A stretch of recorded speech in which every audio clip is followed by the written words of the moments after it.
तो आज मैं ये विचार आप लोगों के सामने ला रहा हूं बिहार इलेक्शंस के। देखिए, मेरी मुलाकात तेजस्वी जी से हुई है, अखिलेश जी से हुई है, जितने भी ऑपोजिशन पार्टी के लोग हैं, हम लोगों ने 2 सालों से इन सभी ऑपोजिशन पार्टी के लोगों को मिला हूं। और मैंने कभी कोई फोटो शेयर नहीं की कि आज मैं इनसे मिला, कल मैं उनसे मिला, उनसे मिला। हमें वो काम भी नहीं करना। ये बात मैं आज आप लोगों को डिस्क्लोज इसलिए कर रहा हूं क्योंकि जो हमने इनसे विनती की थी, उस विनती को ये कहीं ना कहीं साइड ट्रैक कर रहे हैं और फिर से उसी में वो उलझ कर रह जा रहे हैं।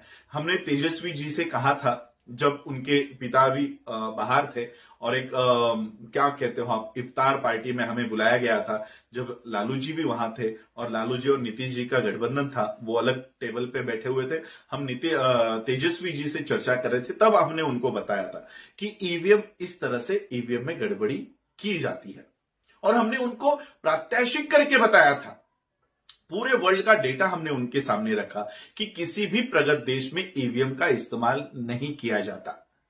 हमारे ओर से यह बात रखने के बजाय अगर आप ये बात रखते हो तो उसे ज्यादा वेटेज मिलेगा, क्योंकि आप सत्ता में हो, आप एक स्टेट में आपका राज चलता है, आपकी होल्ड है, शासन प्रशासन में आप हो, तो आप ये बात वहां रखो।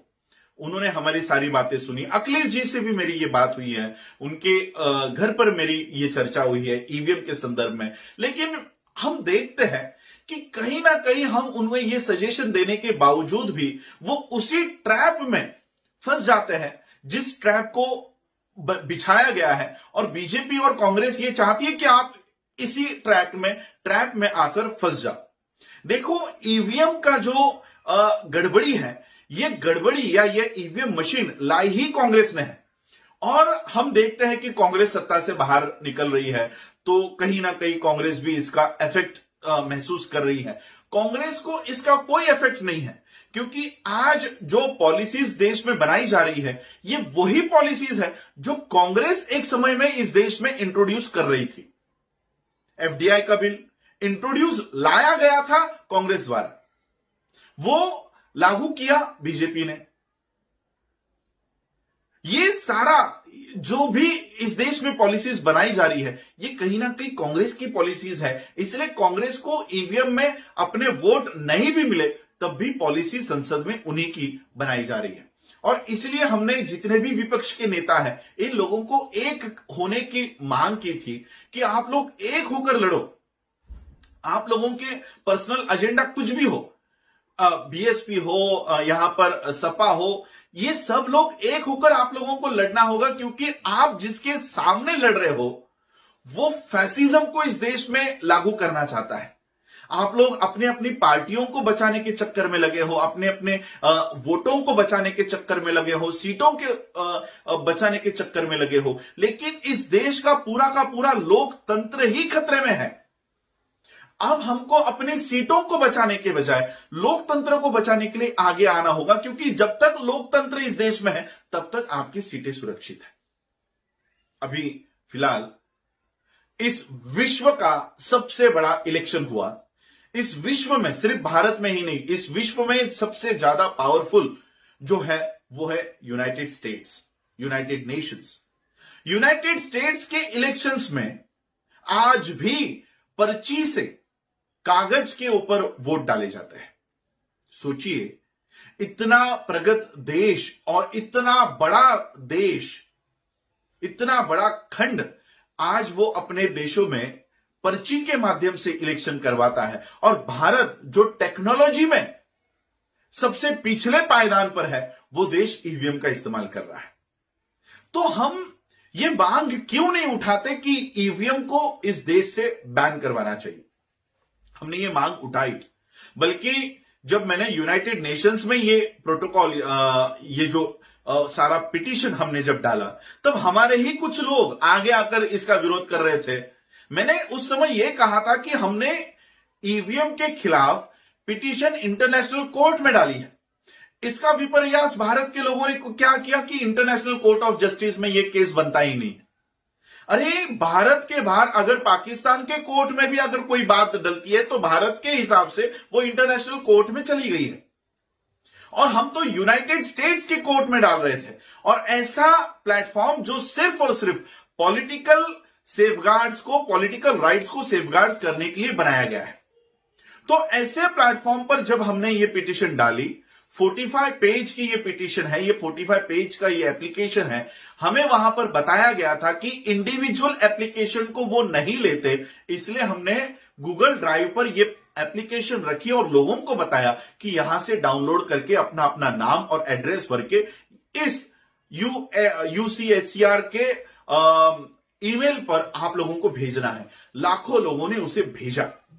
हमें उसी समय ये गारंटी दी गई थी कि यूएनजीए यानी यूनाइटेड नेशन जनरल असेंबली 2020 में आपके एप्लीकेशन को टेबल पर रखा जाएगा। लेकिन कोरोना वायरस की वजह से यूएनजीए 2020 ये इस तरह से मोबाइल पर और टीवी पर लिया गया, एक एक के बाइट्स, अपने अपने बाइट्स वहां पर भेजे गए और इस तरह से यूएनजीए हुआ। पर्सनली आमने सामने किसी भी देश के प्रतिनिधि वहां पर यूएनजीए में शामिल नहीं हुए और ये जो पिटीशन है ये कहीं ना कहीं दब गया। ये कोरोना वायरस भी इसी षड्यंत्र का एक भाग है। लेकिन आज हम लोगों को फिर से एक उम्मीद मिली है। देखिए, आप लोगों को लगता होगा कि ट्रंप उस समय बैठा हुआ था तो हमको कैसे न्याय मिलता। मैं जिस प्लेटफॉर्म पर ये सारी बातें रखकर आया हूं, उस प्लेटफॉर्म ने ट्रंप को भी नहीं छोड़ा था। यूएससीआईआरएफ ने जब ट्रंप यहां पर जनवरी महीने में आए थे और फिर से जब वो अपने हेडक्वार्टर पे गए, यूनाइटेड स्टेट्स में गए, तब यूएससीआईआरएफ ने उन्हें भी फटकार लगाई थी कि भारत में रिलीजियस इस तरह से धार्मिक जब इनके ऊपर अत्याचार हो रहा है उसके ऊपर आपने एक भी शब्द क्यों नहीं कहा। तो ये ऐसा प्लेटफॉर्म है कि यूएस प्रेसिडेंट को भी नहीं छोड़ता। तो यहां से हमें उम्मीद थी, लेकिन ये कोरोना वायरस की वजह से हमारा ये पिटीशन कहीं ना कहीं गुम हो गया। तो कम से कम हम भारत के लोगों से और खास करके जितने भी ऑपोजिशन में बैठे हुए नॉन बीजेपी और नॉन कांग्रेस के लोगों से हम ये बात कर सकते हैं, ये उम्मीद कर सकते हैं कि ये मुद्दा आपको ये टॉप प्रायोरिटी में उठाना चाहिए। हेलीकॉप्टर आप लोगों ने उड़ाए हैं, इतने लाखों लोगों की भीड़ इकट्ठा की है, इतने लोगों तक आप लोगों ने अपना प्रचार किया, क्या हुआ रिजल्ट? फाइनल आउटपुट क्या है? करोड़ों रुपए आप लोग उसको जला रहे हो, करोड़ों लोगों की भावनाओं को दुखा रहे हो, उनकी ह्यूमन रिसोर्सेस को वेस्ट कर रहे हो, अपने समय को वेस्ट कर रहे हो, अपने एनर्जी को वेस्ट कर रहे हो। इतनी ताकत भी नहीं, इससे 1/4 भी ताकत आप ईवीएम को हटाने में अगर लगा देते हो तो आपके सच्चे प्रतिनिधि संसद में बैठ सकते हैं, असेंबलीज में बैठ सकते हैं। इतनी ताकत भी वेस्ट नहीं करनी है। एक हेलीकॉप्टर के राउंड को आपको 50 लाख रुपए देने पड़ते हैं 1 घंटे के लिए। 50 लाख से 1 करोड़ रुपए तक आप लोगों को सिर्फ हेलीकॉप्टर के उस चक्कर के लिए डालने पड़ते हैं। 50 लाख 1 करोड़ रुपए ये आधे घंटे के लिए डालने के बजाय यही रिसोर्सेस अगर उस ईवीएम को हटाने के लिए लगाते हो तो सही मायने में आप जो खर्चा कर रहे हो इलेक्शंस में वो काम में आएगा। वरना कितना भी खर्चा कर लो, अब यूपी के इलेक्शंस आएंगे, अब वेस्ट बंगाल की इलेक्शंस आएंगे और फिर से आप लोग लग जाओगे, काम पर लग जाओगे। एक भी नॉमिनेशन तब तक फाइल मत करो जब तक ईवीएम इस देश में है।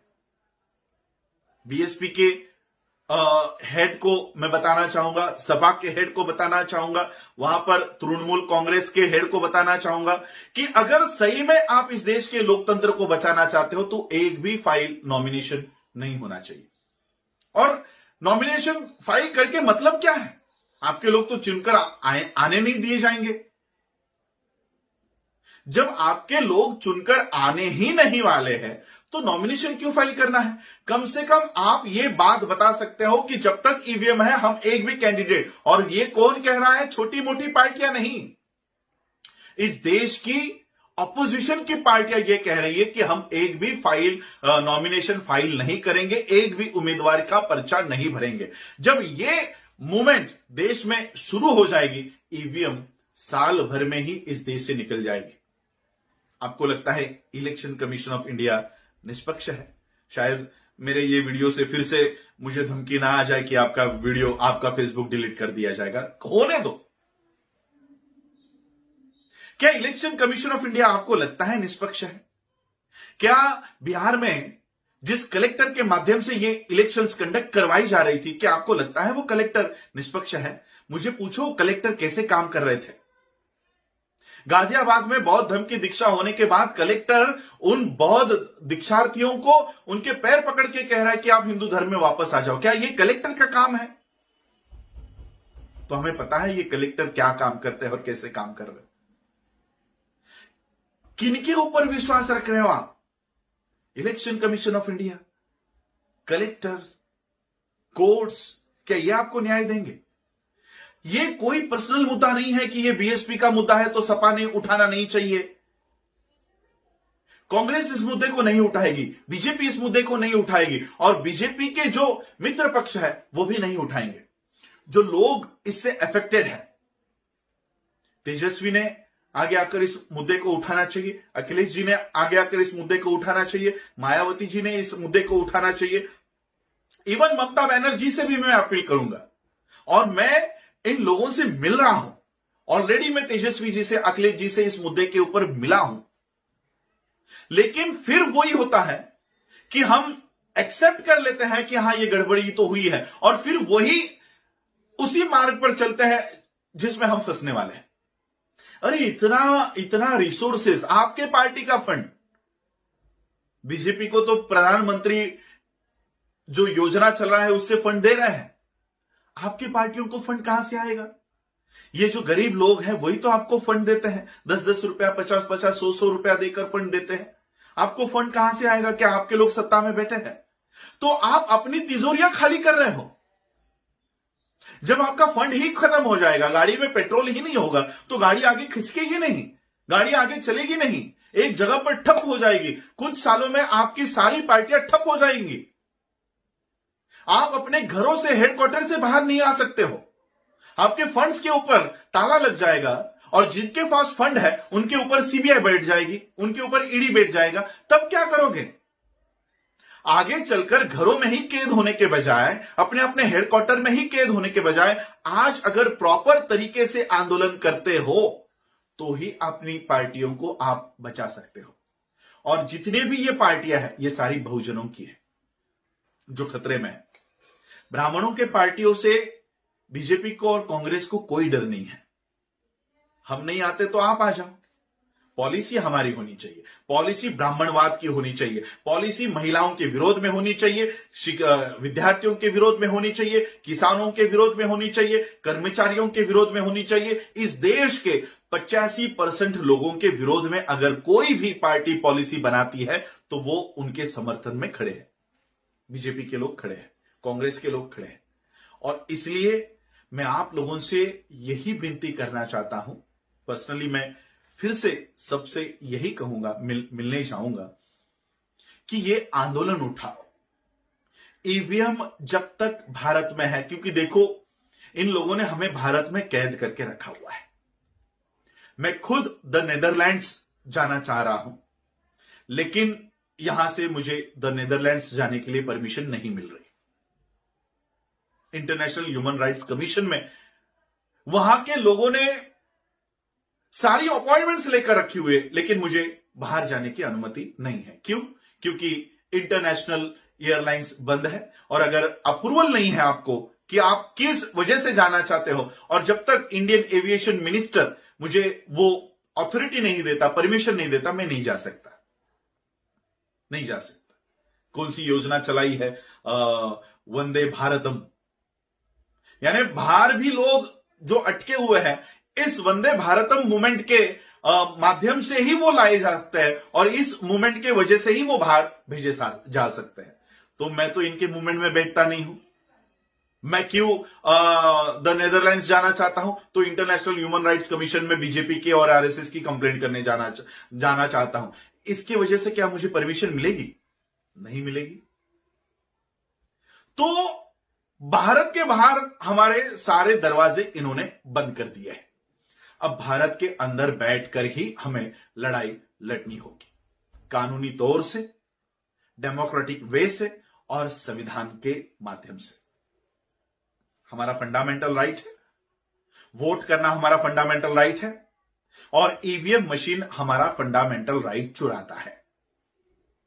हमारा वोट किसे गया यह हमें बताता नहीं है। पर्ची सुप्रीम कोर्ट ने 2018 में ही 2013 में ही यह जजमेंट दे दिया था कि ईवीएम मशीन में पर्ची लगाई जाएगी और उसकी गिनती होगी। पर्ची तो लगा रहे हैं, गिनती कहां कर रहे हैं? तो सुप्रीम कोर्ट के भी इस आदेश का उल्लंघन हो रहा है, तो क्यों ना देश के लोग सुप्रीम कोर्ट के आदेश को फॉलो किया जाए, इसके लिए रास्तों पर आए। हम कोई गैर कानूनी मांग नहीं कर रहे, हम वही मांग कर रहे हैं जो गाइडलाइन बन चुकी है। हम सिर्फ गाइडलाइन के ऊपर उंगली रखना चाहते हैं कि यह गाइडलाइन है, इसे फॉलो क्यों नहीं करता कलेक्टर? इस गाइडलाइन को इलेक्शन कमीशन ऑफ इंडिया क्यों फॉलो नहीं कर रहा? हम कोई नई मांग नहीं करना चाहते। और अगर तुम इस गाइडलाइन को फॉलो नहीं करते, सारे के सारे ऑपोजिशन पार्टियों ने इलेक्शन प्रक्रिया पर बहिष्कार डाल दो। इलेक्शन प्रक्रिया पर जब तक बहिष्कार नहीं डालोगे, ऐसे ही इलेक्शन में खड़े रहोगे, ऐसे ही खर्चा करोगे, ऐसे ही लोगों को खड़ा करके उनका प्रचार करोगे, हेलीकॉप्टर लाओगे, धूल मिट्टी उड़वाओगे और रिजल्ट जीरो। और जीरो भी नहीं, ऐसी हालत आप लोगों की कर देंगे कि संसद में, असेंबलीज में होने के बावजूद भी आप लोगों का कोई मोल नहीं होगा। आप लोगों को आवाज उठाने की ऑथोरिटी नहीं होगी, आप लोगों के विचारों का कोई वहां पर संज्ञान नहीं लिया जाएगा। कम से कम जीरो होकर असेंबली के बाहर तो हम लोग आंदोलन कर सकते थे, यहां पर तो आपको असेंबली के अंदर बिठाकर आपको नपुंसक बनाने की योजना है। अंदर बिठाकर कुछ बोलने नहीं देंगे। तो ऐसे एमएलए भेजकर भी आप क्या पाने वाले हो, क्या हासिल करने वाले हो? मेरी फिर से आप लोगों से विनती है, जितने भी नेशनल लेवल पर ऑपोजिशन पार्टियां हैं, आज चाहे महाराष्ट्र में शिवसेना हो, राष्ट्रवादी हो, चाहे वो देश भर की पार्टियां हो, बीएसपी हो, सपा हो, इनके अलग अलग स्टेट्स में इनका प्रेजेंस है। ये अलग अलग स्टेट्स में इनके शाखाएं हैं, इनके कैंडिडेट्स खड़े होते हैं। नेशनल लेवल की पार्टियों ने अगर ये बयान जारी कर दिया कि जब तक ईवीएम है, चलो ईवीएम है आप मानते हो, तो ईवीएम के साथ पर्ची की गिनती जब तक नहीं होती, दो ऑप्शंस है, एक तो पर्ची की गिनती करवाओ, अगर पर्ची की गिनती नहीं कर रहे हो तो फिर ईवीएम हटाकर सिर्फ पर्ची के ऊपर ही ये वोटिंग सिस्टम लागू किया जाए। इलेक्शन कमीशन कहता है, कलेक्टर कहता है कि पर्ची गिनती में समय लग जाता है। अरे आपको सही निर्णय चाहिए या जल्दी निर्णय चाहिए? जल्दी निर्णय के बदले में हम सही निर्णय को ठुकरा रहे हैं। इसलिए हमें जल्दी निर्णय नहीं चाहिए, सही निर्णय चाहिए। इसलिए पर्ची की गिनती करने की मांग उठानी होगी। अगर ये मांग नहीं उठाते हो तो पूरी की पूरी ईवीएम ही बर्खास्त हो और ईवीएम से इस देश में वोटिंग ना हो, ये मांग नेशनल लेवल पर उठनी चाहिए। जब ये मांग पार्टियों की ओर से उठेंगी, जब ये मांग, देखो आप लोग जैसे ही ये बयान दोगे या जैसे ही ईवीएम के अगेंस्ट में बात करोगे, ये मीडिया आपका नहीं है। मीडिया आप लोगों को मूर्ख बताएगा, मीडिया आप लोगों को कहेगा कि आप लोग अब हार गए हो, इसलिए आप ईवीएम के खिलाफ बोल रहे हो। तो उसी मीडिया को कहो कि हम तो वही बात कह रहे हैं जो इस देश की गाइडलाइंस बना दी गई है कि ईवीएम के साथ जो पर्ची लगी है, जो पेपर ट्रेल लगा हुआ है, उसकी गिनती क्यों नहीं कर रहे हो? यूएस में 5 दिन लगातार 24 आवर्स काउंटिंग चल रही थी, तो क्या आप यूनाइटेड स्टेट्स से भी बड़ा देश हो? क्या भारत यूनाइटेड स्टेट्स से भी बड़ा है? और क्या सभी स्टेट्स में एट ए टाइम इलेक्शंस होती है? बिहार में 243 सीट्स पर क्या हम 24 आवर्स में क्या काउंटिंग नहीं कर सकते पर्चियों की? तो हमें इस तरह से इंटेलेक्चुअल मांग करनी है। सिर्फ भावनिक आधार पर आंदोलन करने के बजाय वैचारिक आंदोलन इस देश में खड़ा करो। हर एक नागरिक आप लोगों का साथ देगा, हम आप लोगों के साथ है। और ये मांग, क्योंकि जब तक ईवीएम है आप लोगों की सत्ता नहीं आएगी, कितनी भी कोशिश कर लो। और जाते जाते मैं थोड़ी सी उम्मीद आप लोगों से करना चाहता हूं कि आप लोगों में जितना भी ईगो है, जितना भी जो भी आप लोगों की पर्सनल क्लैशेस होंगे, वो हम बाद में सॉल्व कर लेंगे, हम बाद में सॉल्व कर लेंगे।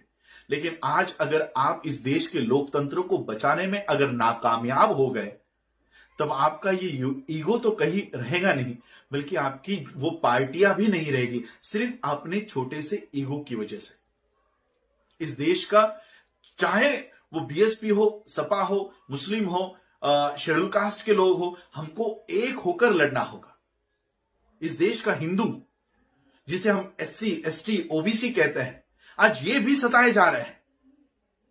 इनको भी महाराष्ट्र में देखो, आज हिंदू महाराष्ट्र में रास्तों के ऊपर है। क्यों?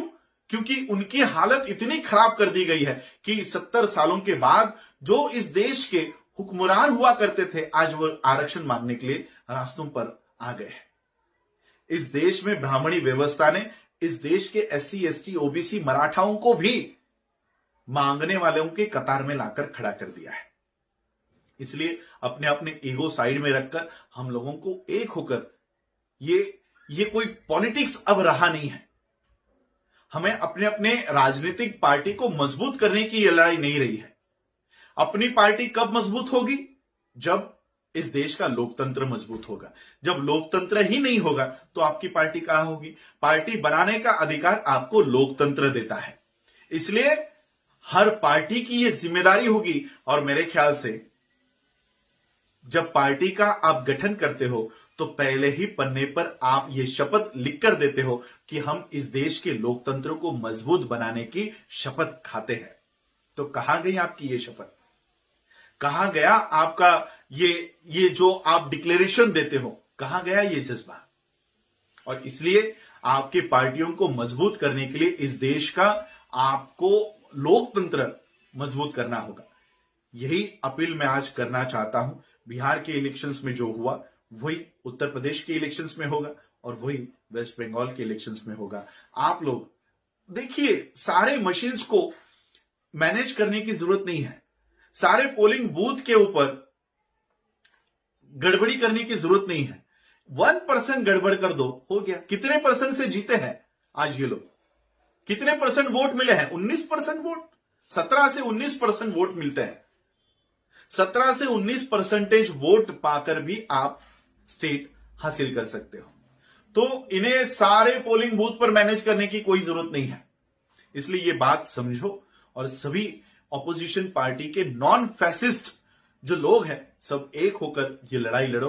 पूरा देश आप लोगों के पीछे डट कर खड़ा है। जय भीम, नमो बुद्धाय।